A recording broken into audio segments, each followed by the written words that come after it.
Hello everyone, welcome to another top 3 video. Today we're going to talk about the top 3 Salamanders Warlord traits.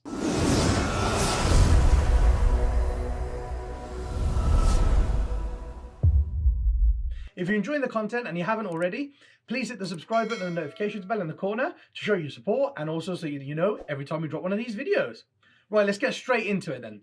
So the best 3 Warlord traits for Salamanders. In at number 3, I've got Lord of Fire.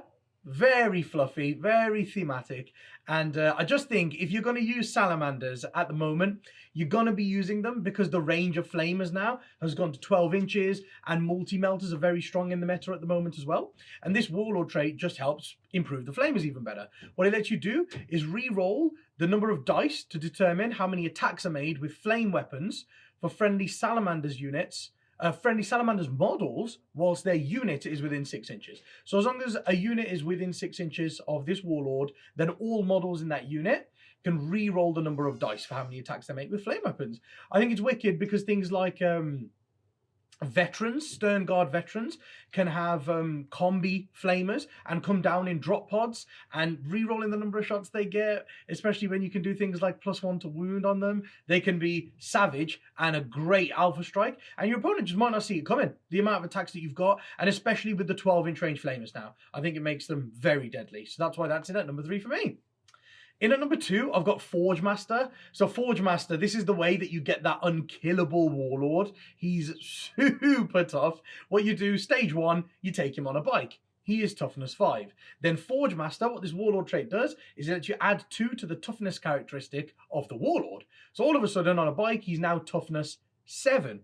And there are so many guns in the game now that are strength 6 and 7, and this is going to make a massive difference. All the strength 6 weapons, rather than wounding you on 3s, because normally you're toughness 5 on a bike, they're now wounding you on 5s. That's two points of wounding different, and that just makes an insane amount. It makes him 34% less likely to get wounded by any strength 6 or strength 7 weapon.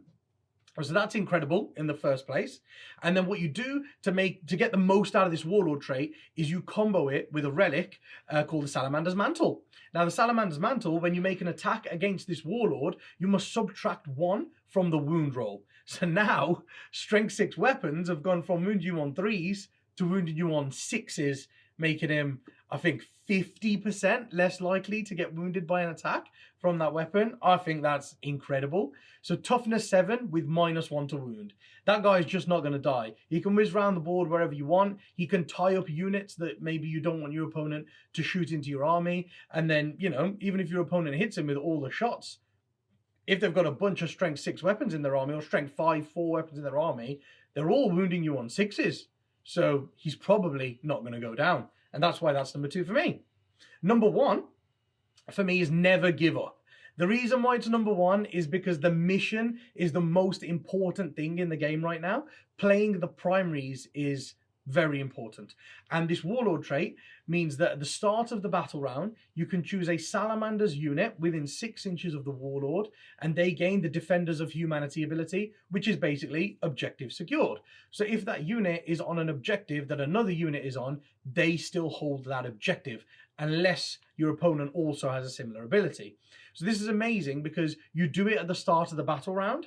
So you can pick a unit, I don't know, like Outriders, unit of 3 Outriders next to your captain, make them objective secured, and then they can whiz off away from him. That's the key thing, is it's not an aura. They don't have to stay within range of the Warlord. He just puts it on a unit. That unit can then whiz out in your turn and go and stand on your opponent's objectives and steal primaries from them, which is the most important part of the game at the moment.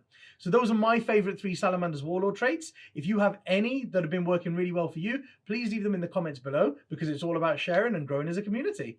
Until the next video, guys, see you later.